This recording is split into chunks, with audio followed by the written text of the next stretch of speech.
E aí, pessoal, tudo bem com vocês? Meu nome é Greg Prudenciano, eu sou editor multimídia aqui do Suno Notícias e hoje, nesse vídeo curtinho, eu queria dar uma recuperada nos dados mais recentes de atividade da economia brasileira e em um dado importante da economia global, para a gente entender mais ou menos onde nós estamos e para esses dados ficarem bem fresquinhos na sua cabeça quando os negócios começarem na segunda-feira. Tem esse intervalinho do feriado, mas na quarta-feira a gente retoma e o plano de fundo é basicamente esse. Lembrando, o primeiro deles, Produto Interno Bruto. Na semana passada, o IBGE, Instituto Brasileiro de Geografia e Estatística, divulgou o Produto Interno Bruto do segundo trimestre desse ano. E a variação, infelizmente, foi negativa. Houve uma queda de 0,1% no segundo TRI em relação ao primeiro trimestre, que tinha subido 1,2%. Na época que saiu o primeiro dado, o mercado ficou eufórico, né? Os números estavam melhorando, mostravam uma melhora paulatina da economia que o pessoal não estava esperando, inclusive, só que no segundo TRI a sensação foi exatamente oposta. A expectativa do mercado era de uma alta de 0,2%, veio uma queda de 0,1%.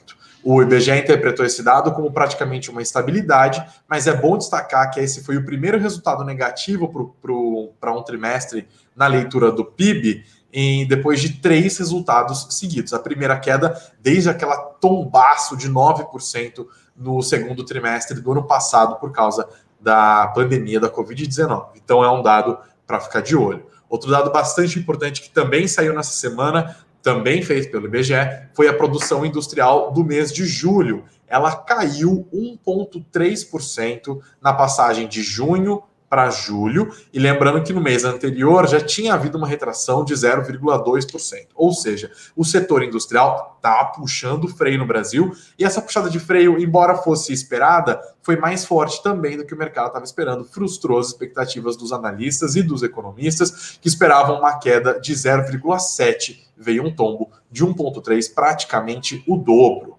Com esse resultado, a produção industrial ela está 2,1% abaixo do patamar pré-pandemia, ou seja, comparando com fevereiro de 2020. Outro indicador importante de atividade que foi divulgado mais recentemente, na sexta-feira, foi o Índice de Gerentes de Compras Composto do Brasil, ou o famoso PMI. Ele engloba os setores de serviços e industrial, por isso que ele é o PMI composto, o Índice de Gerentes de Compras Composto, e ele também mostrou uma desaceleração da atividade no Brasil.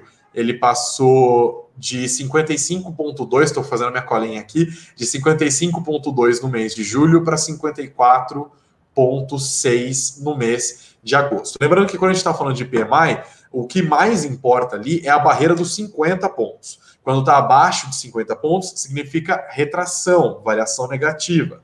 Quando está acima de 50 pontos, significa expansão, variação positiva. Essa queda de 55,2 para 54,6 significa que a economia e a atividade brasileira continua em expansão, só que a expansão está mais lerda. Como ele é composto, dá para a gente separar. Então, basicamente, confirmando que a pesquisa mensal industrial já tinha mostrado do IBGE, a indústria foi a maior responsável pela queda, pela desaceleração do PMI. Em compensação, o setor de serviços puxou para cima, então é bom ficar de olho no que está acontecendo com o setor de serviços, até porque espera-se que com a abertura completa da economia, esse setor que foi o mais prejudicado pela pandemia da Covid-19 dê uma acelerada, mas também é bom ficar de olho, porque isso pode significar mais pressão inflacionária nos serviços, e os serviços são praticamente 2/3 da economia brasileira, do PIB nacional. A gente falou dos dados nacionais, agora eu queria falar um dado internacional bastante importante que pautou essa semana e que é legal você ter na sua cabeça na hora de traçar os seus investimentos. Também é um PMI, é o Índice de Gerente de Compras Composto da China, o PMI chinês, teve um número complicado na passagem de julho para agosto. Em julho, ele estava 53,1, no mês de agosto, passou para 47,2. Lembra que eu falei agora há pouco? É isso mesmo, se você está ligado, você já entendeu. Significa que o PMI composto da China mostrou uma contração na atividade chinesa, porque ele passou da barreira dos 50 pontos, lembra? Foi de 53,1 para 47,2. Essa foi a primeira vez em 16 meses em que o índice de compras dos gerentes de compras da China foi para baixo de 50. Foi a primeira vez em 16 meses que indicou retração. Isso aconteceu não só na China, mas os PMIs que foram divulgados ao redor do mundo ou mostraram retração ou mostraram desaceleração, os principais, zona do euro, Ásia e por aí vai. Então é um momento de ficar de olho, mostra que a economia global está puxando o freio. Quer dizer que está entrando em retração? Não, até porque a base do ano passado é muito baixa. De fato, estima-se o Banco Mundial até uma média de crescimento do PIB global de quase 6%. Mas é bom ficar de olho que aquele momento de grande retomada ali, a principal aceleração na saída da crise da pandemia, da Covid-19, está arrefecendo.